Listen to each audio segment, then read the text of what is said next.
E aí, João Otávio, meu querido, como é que você tá? Tudo bem, e você? Tudo em ordem, passando calor, cara. Esquentou de Ah, novo. aqui ainda para ajudar tá nublado. Aí imagino, tô me sentindo numa estufa. Curitiba parou de chover e aumentou a temperatura. Cara, semana passada, chuva todos os dias, temperatura mais amena, na casa dos seus 24, 25 graus. Aí essa semana parou de chover, a temperatura saltou para 30, 31, amanhecendo 23 graus, às 6:30 da manhã. Para Curitiba tá 23 graus às 6:30 da manhã, é que tá quente. Imagina o Então, resto do Brasil. é aquela velha história, né? Se a gente está sofrendo com essa temperatura, que dirá das vacas em lactação, né? O produtor que tem climatização deve estar dando risada sozinho, né? Com certeza. E falando disso daí, né, João? Vamos falar hoje de iluminação artificial, manejo de fotoperíodo para vacas em lactação, que tem tudo Oi. a ver com o assunto de climatização, né? São as duas coisas andando de mão dadas, porque uma vez que a gente climatiza um barracão, né, que a gente fecha as quatro laterais, né, as quatro paredes, as quatro aberturas se tornam quatro paredes, a gente diminui absurdamente a iluminação interna, mesmo usando, né, alguns artifícios como a cortinas brancas, né, existem algumas ideias de usar, se trocar as telhas do barracão por essas pirâmides, né, enfim, elas não são de vidro, são de algum material plástico que deixam passar, não, né, deixam passar a luz, mas não deixam passar a radiação solar, então mantém uma temperatura mais amena interna, mas mesmo assim a gente precisa trabalhar com iluminação artificial dentro desses barracões. Mas não só, Preciso. né? A gente vai deixar claro ao longo da nossa conversa de hoje que esse assunto de manejo de fotoperíodo, tanto eu quanto você, a gente acredita que 100% das propriedades confinadas poderiam trabalhar. Né? Acho que 100% das propriedades confinadas, independente se é cristal, compost ou climatizado, elas teriam benefícios se usassem manejo de fotoperíodo. Sim. E Eu vamos acho lá, que de João. maneira, Não posso... acho que de maneira bem simples é assim, né, cara? Tem aquele, né, a gente sabe que o leite entra pela boca. Ponto. E tem aquele ditado que a gente brinca, né? Porra, fulano ali tá que nem pintinho de um dia, né? Enquanto tem luz, tá comendo.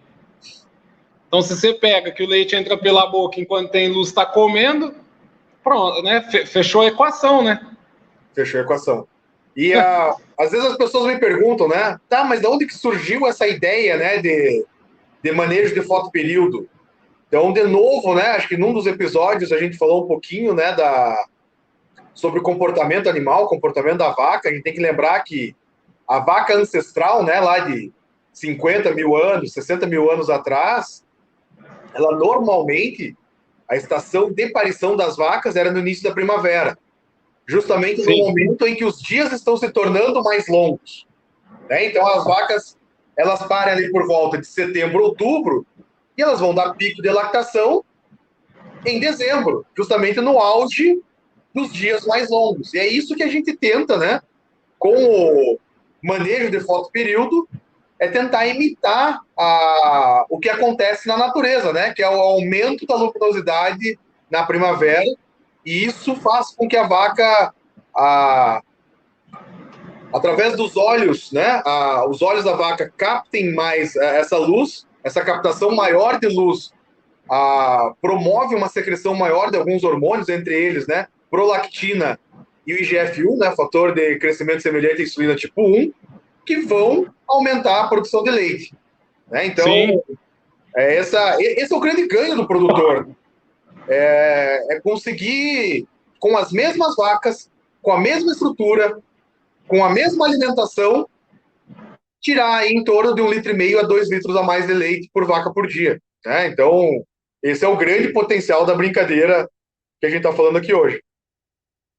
Você sabe que uma coisa que é super engraçada é o seguinte: quando há uns bons anos atrás eu trabalhei muito forte com a questão de reprodução de gado de corte, né? Uhum. Principalmente com IATF. Então, tinha fazendas, principalmente no norte do Brasil, assim, Mato Grosso, Tocantins, que os caras deixavam touro nas vacas o ano inteiro. Isso faz mais de 10 anos. E quando você pegava os nascimentos corrobora com isso daí que você falou, entendeu? Tem pico de nascimento mesmo animal o ano inteiro, foi até isso, compilar esses dados e começar a apresentar isso de maneira mais para ter mais sedimentação de informação, que começou a mudar a cabeça um pouco de muita gente que usava touro o ano inteiro, porque o cara via que ele acabava, na verdade, tendo um problema. Porque quando você tinha concentração de parição, por exemplo, monta estação de monta, você concentra a parição, você otimiza o trabalho, né? Você otimiza a mão de obra, de curar umbigo de bezerro, etc. Sim. E aí, quando você deixava o ano inteiro touro, vamos dizer assim, aqueles pingadinhos de bezerro que nascia fora dessa estação devido à luminosidade, era problema, porque daí os caras não faziam direito o trabalho deles. Então, se corrobora com aves que tem mais luz, come.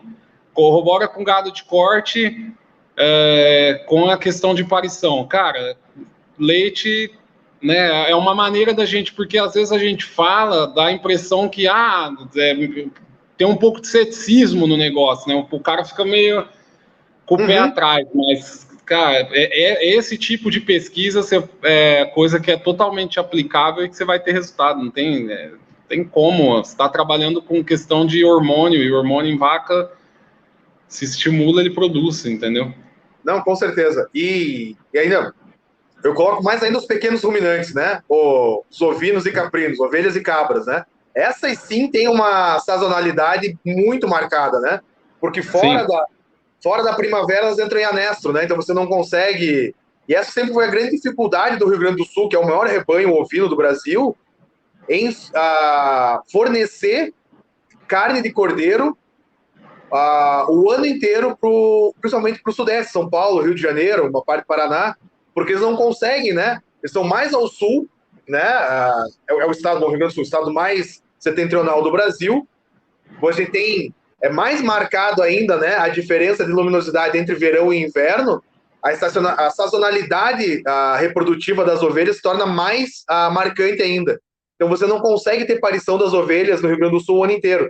Hoje até se consegue, de alguma forma, com a manipulação hormonal, né, o uso de protocolos hormonais reprodutivos. Então isso já melhorou bastante. E ao contrário do Nordeste, né, muito próximo da linha do Equador, as cabras e as ovelhas lá entram o ano inteiro, então você consegue ter uma produção maior, né, de cordeiros. Então, mais uma vez, a natureza é sábia, né, então não adianta a gente querer lutar contra a natureza, né, então o que a gente pode fazer para... Será que não pode ir contra, no mínimo? Essa palavra às vezes ela pode ser mal vista, mas como que a gente manipula a natureza ou o comportamento natural dos animais para tornar a atividade mais eficiente, né? Eu acho que esse é um ponto. Faz total sentido. Se a gente não vai forçar a vaca a fazer nada do que ela não tenha capacidade de fazer. Mas se você pode fazer, colocar, vamos dizer assim, aditivos extras para que ela chegue no máximo potencial de performance dela, sem prejudicar, que é o mais importante. Tipo, se a vaca tem genética para produzir 20 litros, ninguém vai querer fazer coisas para ela produzir 30, né? Isso a gente é contra, quem está assistindo quer deixar isso bem claro para não ter dupla interpretação no que a gente está falando aqui. E uma outra coisa importante, né?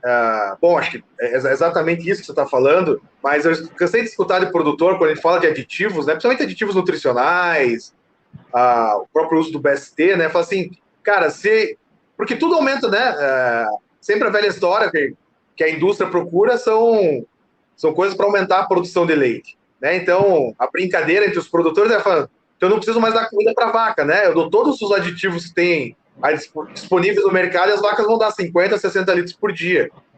Eu tenho uma visão particular desse assunto, né? Se a gente usar usar todos esses aditivos e além disso a gente fornecer o máximo de conforto para a vaca, o que a gente vai conseguir é exatamente o que você falou, é fazer com que essa vaca chegue no 100% do potencial genético dela, né? Para cada vez que a gente tira um aditivo, tira um manejo, tira um pouquinho de conforto, a gente basicamente começa a simplesmente diminuir o teto da vaca, né? Ele nunca vai conseguir ultrapassar o teto, o limite produtivo dela. Esse é um ponto importante, vale muito a pena. Eu gostei de você ter falado isso. A gente já trabalhou com BST e a gente sabe, né? Algumas fazendas a gente já chegou e já falou pro cara que não era o momento dele usar BST, né? Porque o cara não tinha uma silagem de qualidade, ora não tinha quantidade suficiente, então algumas vezes já, estrutura aqui primeiro para depois sair aqui, porque senão você vai ter problema no meio do caminho. Mas falando de iluminação em si, bom, para quem está escutando, cara, beleza, nós temos os conceitos aí, 200 lux é um número que, dado de pesquisa e prática, mostra, né, que é um número ótimo para fazer com que essa vaca incremente essa produção dela. Os horários também estão bem determinados, a gente já publicou lá, né, então vaca de lactação, 16 horas com 200 lux, 8 horas de escuro. Aqui vale uma ressalva que o lux, ele existe uma faixa, então, se você usar 50 lux, que é para deixar uma penumbra no barracão, essa vaca vai reduzir mais ou menos 75% a concentração dela de melatonina, e 15 lux ela não reduz a concentração de melatonina, então é um efeito como se fosse escuro. Então, porque às vezes a gente fala escuro, o cara pensa que tipo, ninguém enxerga ninguém, né? Não, você pode deixar uma luzinha lá para o seu funcionário poder caminhar. E aí, assim, não sei você, Wagner, mas, cara, quem quer mexer com lux, a gente fica falando lux, né? Mas e aí? Que, né? Cara, simples assim, ó, até peguei aqui o meu, é esse negócio aqui, ó. É um kit que vem. Então, basicamente, ele é anemômetro aqui em cima, aqui tem sensor de umidade, aqui tem sensor de temperatura, e esse aqui é o bulbo negro, ó. É esse negocinho aqui que mede os lux. Deixa eu ligar ele aqui para nós dar uma... mostrar pro pessoal. Quanto de luminosidade você... Vamos brincar aí de segurança do trabalho, vamos ver se o seu ambiente de trabalho está adequado, tem a luminosidade adequada para você trabalhar aí, João. Então, até estou brincando, mas na verdade quem trabalha em escritório, né, em empresas maiores, com certeza você já deve ter visto o pessoal da segurança do trabalho passando com um aparelhinho, tem parece uma lâmpada pequenininha, branca, medindo a iluminação do escritório. Ó, então para você ter uma ideia, ó, eu estou num lugar que todo mundo está me vendo e está variando aí, ó, 106, 105... Ou seja, aquela historinha que a gente ouve aí falar, né, em alguns lugares, ó, liguei a tela do meu computador, aumenta, tá vendo?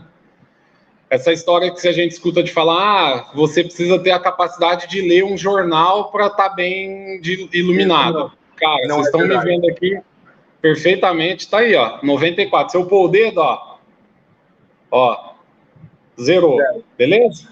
Tirei o dedo, ó lá, 88. Aí eu vou virar lá para fora, não sei se vocês vão conseguir ver. 200. Olha lá, aqui. Olha lá, 200, ó.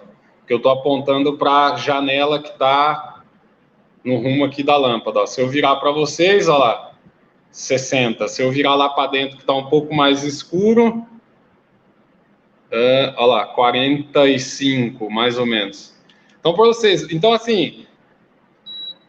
tem que andar no barracão, entendeu? Eu já vi vários barracões, é por isso que eu sou um pouco, não contra, mas tem que tomar um pouco de cuidado. Eu vejo muito compost cheio, os caras fazendo barracão de 150 metros.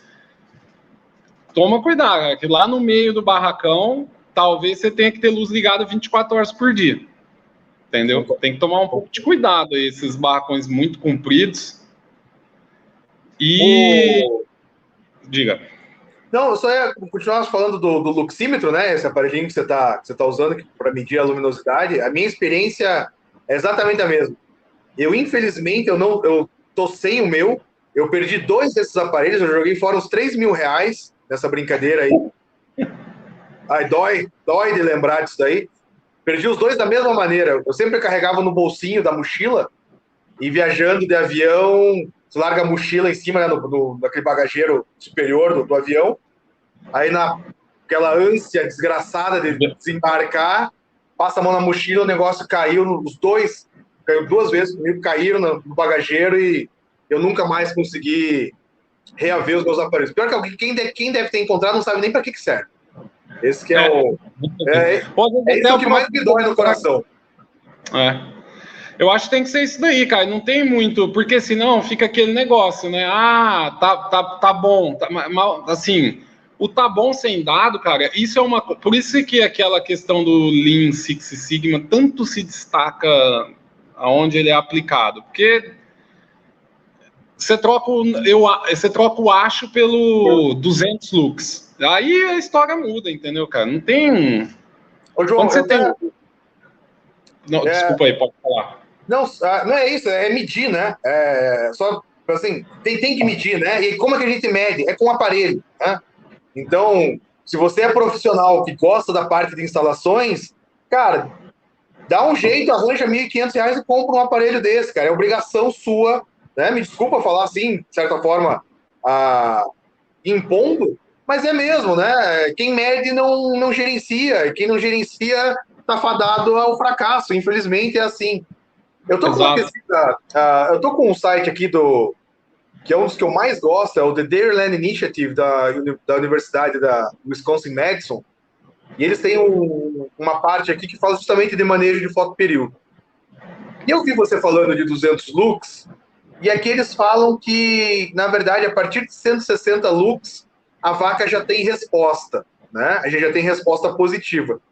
Por que você está falando de 200 se aqui fala que a partir de 160 já tem resposta? Então, isso daí é o seguinte, até a gente estava, para o pessoal que está escutando, a gente estava conversando em off, nós estamos desenvolvendo aí uma ferramenta simples para calcular a quantidade de lâmpada. De novo, né? Você fala assim, qual que é a dor? Saber quantas lâmpadas eu vou ter que colocar para ter 200 lux no barracão inteiro. Então, isso aparentemente é simples. Aí, quando nós dois aí, pessoal, fomos estudar essa questão, o cálculo de lâmpada é super complexo, super complexo. Então, depende de trocentos mil fatores, né? Exato. Desde o índice de luminância, que é indicado pelo fabricante nas lâmpadas, a quantidade de lumens e até um negócio que eles chamam lá que é fator de sujidade. Que quer dizer o quê? A tua lâmpada vai sujar, né? Você vai passar trator lá, você vai passar trato não é água, né? Não é líquido, tem pó, cama de compost. Você quer ver uma coisa que suja absurdamente lâmpada? Cara, cocô de mosca. Exatamente. Não parece mais... só você ver na tubulação de linha de vácuo de sala de ordenha, você vai ver lá. Então tem tudo isso daí que entra no cálculo. A gente demorou um pouquinho mais do que a gente pensava, justamente por essa complexidade, mas respondendo a pergunta, acho que é isso. Coloca 200 já para ter essa margem de sujidade, etc. Então a gente está estudando aí, acho que em breve, aí, até o fim do mês, se tudo der certo, a gente vai disponibilizar aí nas nossas redes sociais o arquivo com esse cálculo. Mas assim, é só um driver, hein? É só um direcionamento, hein, pessoal? Não vai negligenciar, pelo amor de Deus, a visita de um eletricista, de um engenheiro para fazer todo o dimensionamento do seu barracão, viu? A gente aqui quer complicar a pecuária, mas assim, só dando insights, dando meio que o direcionamento, mas quem tem que traçar o caminho é você, e tem coisas, por exemplo, nesse caso, um suporte de um engenheiro elétrico, que você inevitavelmente tem que passar por isso. Não dá para você pular essa barreira. Cara, senão você vai rachar lá do outro lado, manja. O projeto elétrico vai custar em torno de 5% do total de um projeto novo.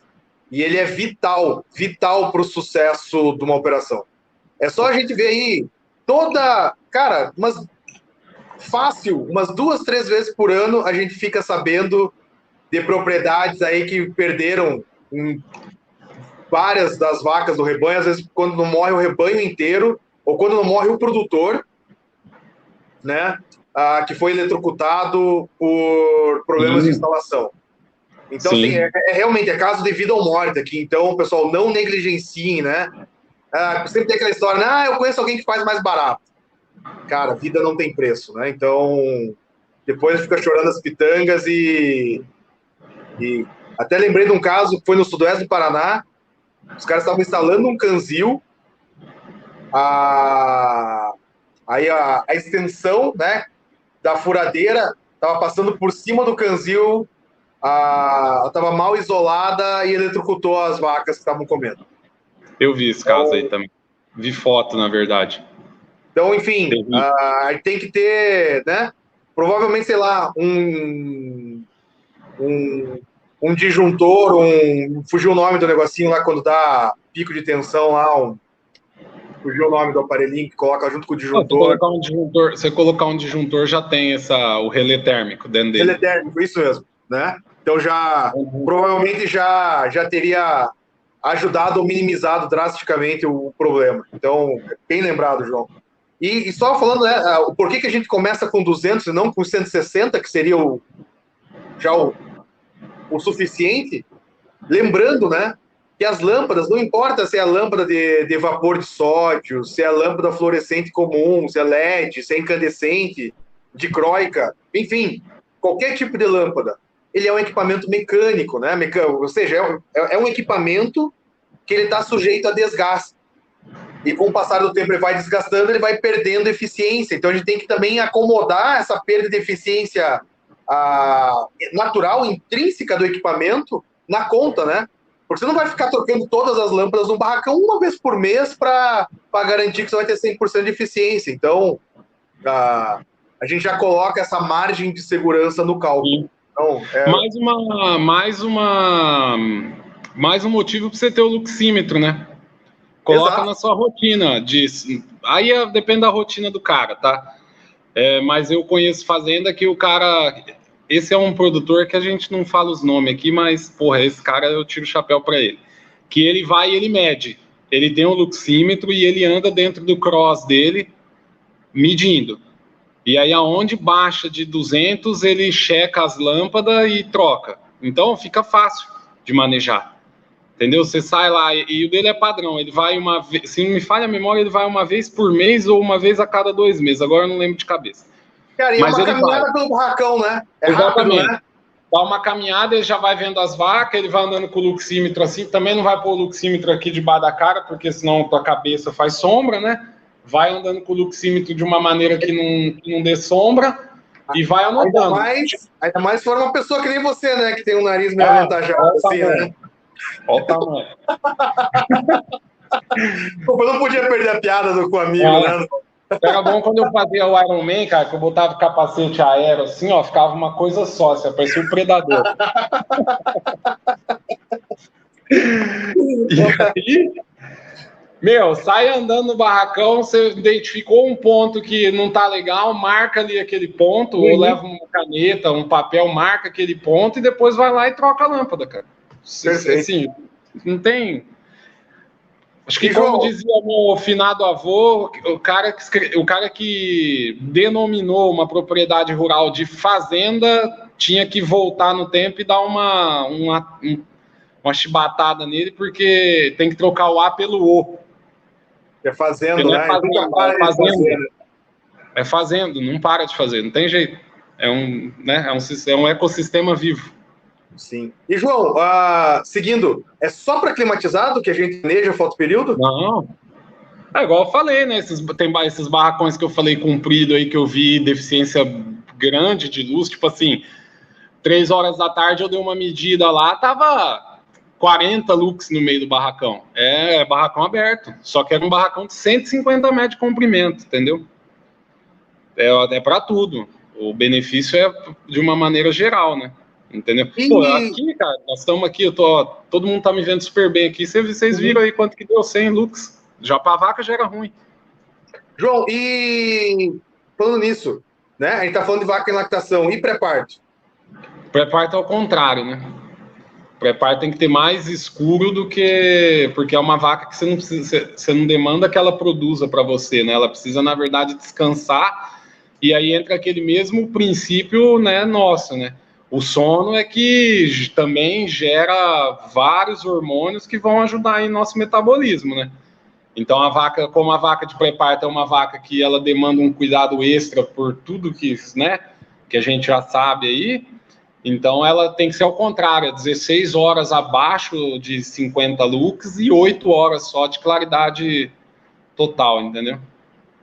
Perfeito. Aí é mais um ponto positivo, não estou querendo puxar sardinha para climatização, mas é mais um ponto positivo, que você fazer 8 horas de claridade só num sistema aberto já Não, é nessa um época do ano é cálculo. impossível, né? Nessa época do ano é impossível de trabalhar, porque a gente tem 13, 14 horas de sol, né? De luminosidade. Então já não consegue Talvez fechar. isso explica porque o primeiro cross do Brasil começou pelo pré-parto e pós-parto recente, né? Coisas a se pensar, né? Com Não certeza. podemos falar o nome aqui da fazenda, mas acho que já de falar que foi a primeira do Brasil, já acho que a galera aí que acompanha já sabe quem é, né?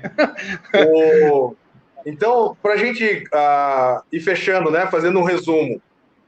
Então, manejo de fotoperíodo, né? Me ajuda aqui daí. Então, a gente precisa, para as vacas em lactação, de 16 a 18 horas de luz, em torno de 8 a 6 horas de escuro, e para o pré-parto é o contrário, né? De 16 a Tá. 18 horas de escuro e de 6 a 8 horas de claro. Isso. No momento claro, a gente precisa, vamos travar aqui 200 lux, né? A gente sabe que a partir de 160 já tem efeito, mas tem aquela história da perda de eficiência, enfim, que a gente discute bastante. Então, 200 lux a 1 metro de altura do chão, por todo o barracão, de maneira homogênea, 200 lux para as vacas. Perfeito. Animais jovens também. Bem lembrado. Animais jovens entram no mesmo manejo de vaca, com exceção de novilhas prenhas, né? Prenhas aí que eu falo é tipo final, né? Faltando 60 dias para parir, vamos dizer Vai assim. ser o pré-parto das novilhas, né? Basicamente, período de seco das novilhas. Boa, bem lembrado, eu tinha esquecido disso. A resposta em leite, a gente falou lá no início, em torno de 1,5 litro a 2 litros por vaca, então para você fazer suas contas de custo-benefício, né? Do quanto você vai gastar de lâmpada. E fiquem ligados nas nossas redes sociais, que dentro em breve a gente vai disponibilizar, então, essa planilha de cálculo aí para ajudar no cálculo de quantas lâmpadas você vai precisar para o seu barracão. Então aí fica bem interessante, né? Você pega, se eu sei o tamanho do meu barracão, eu sei quantas lâmpadas eu preciso, e eu vou lá na minha conta de luz, e eu vejo o custo da energia elétrica da minha propriedade, eu consigo calcular exatamente qual vai ser o investimento, tanto em infraestrutura, né? Em fiação, disjuntor, em bocal, tudo mais, e seria o meu custo fixo do sistema, e o gasto de energia elétrica vai ser o custo variável, né? E aí, com um retorno né, que a gente pode, baseado na pesquisa científica, que ela é extremamente consistente, né, em falar de 1,5 a 2 litros. É incrível, é uma das coisas mais consistentes em termos de resposta que existe, é manejo de fotoperíodo. Assim, tudo que eu já li é entre 1,5 litro e 2 litros de leite de resposta. Não, para o pessoal ter uma ideia, esses números que a gente tirou aqui, eu e o Wagner fizemos um compilado aqui de 10 estudos, que o primeiro é de 1978 e o último é de 2002. Então, se você pegar um compilado de 78, 80, 90, é um compilado de 24 anos de estudo científico com fotoperíodo, em que esses estudos apontam que dá essa resposta de 1,5 litro a 2. Então, não é... A gente não está tirando da cartola, não. É um negócio... Sim. Não. robusto. E é uma das poucas coisas que tem tanta consistência, assim, né? Vale a pena fazer esse comentário, porque é incrível a consistência de resposta. E uma dica, pessoal, para quem for trabalhar com cross ou túnel de vento e trabalha com manejo de fotoperíodo, não só com manejo de fotoperíodo, mas isso é extremamente interessante. Lembrando, puxando lá do comportamento das vacas, vou puxando essa coisa que tem a ver com luz, tá? As vacas, elas lembram que na natureza eram presas, né? Eram caçadas por leão, onça, tigre de dente de sabre, enfim. Então elas precisam se proteger. Então as vacas, elas não gostam, elas têm receio de se locomover de um lugar claro para um lugar escuro. Então, por exemplo, na hora de tocar as vacas para a sala de ordenha, ligue, né? A sala de ordenha é muito bom que seja sempre muito bem iluminada, que as vacas vão caminhar mais fácil até a sala de ordenha. O retorno para o barracão, que o barracão também esteja bem iluminado. Se o barracão estiver escuro, né? Não que elas não vão caminhar, mas elas vão andar mais devagar, vão ter uma relutância, né? As vacas um pouco mais, com um temperamento um pouco mais sanguíneo, né? Elas vão ficar retoçando né? Vão relutar realmente a caminhar. Então, é só uma dica de manejo que ajuda bastante, né? Então, tenha da sala de ordenha, corredor até o barracão muito bem iluminado, que a vaca consiga enxergar todo o caminho, para facilitar simplesmente uma questão de manejo, né, de locomoção dos animais de um ponto ao outro. Só uma dica descomplicada. Aí, ó, você deu a ideia hoje antes de começar a gravar, primeira dica descomplicada do dia. Vamos criar esse negócio aí. Dica descomplicada. Pessoal, acho que é isso, cara. Fechou com chave de ouro. Boa. Se vocês chegaram até aqui, 30 minutos de vídeo ou de podcast, né? Por favor, se inscrevam no canal, dê lá. Aquela velha história que a gente vê no YouTube, pessoal, não é besteira, assim, porque na verdade isso tem a ver com o algoritmo do YouTube, né? Quanto mais curtidas, inscritos, clicar no sininho para notificar vídeo, comentários de vocês, isso torna o vídeo e o canal mais relevante, ele começa a aparecer para mais pessoas, né? Então, quanto mais pessoas virem esses vídeos, né? Melhor vai ser para a gente, porque o nosso intuito é tentar levar um pouquinho de informação de uma maneira descomplicada e simples para o maior número de pessoas possível, né? O nosso real interesse, de verdade, aqui é de coração, não é demagogia nenhuma, é compartilhar um pouco de conhecimento. Né? Já dizia o filósofo que duas coisas só crescem quando são compartilhadas, que é o amor e o conhecimento. Né? Então, o amor e o conhecimento só crescem quando compartilhados. Então, se vocês gostaram de verdade do que a gente está fazendo aqui, compartilhem com o maior número de pessoas possível. A gente está programando, quem sabe, na verdade, isso é uma promessa desde o ano passado, mas por uma questão de agenda, principalmente minha e do João, a gente quer trazer pessoas para bater papo aqui com a gente, das mais diversas áreas. Vamos ver se a gente consegue começar a trazer mais gente, né, João? Sim. Até o pessoal que assistiu sugere. Vocês acham interessante? Eu conheço alguma pessoa que super entende de iluminação, super entende de qualquer assunto referente, que vá dizer...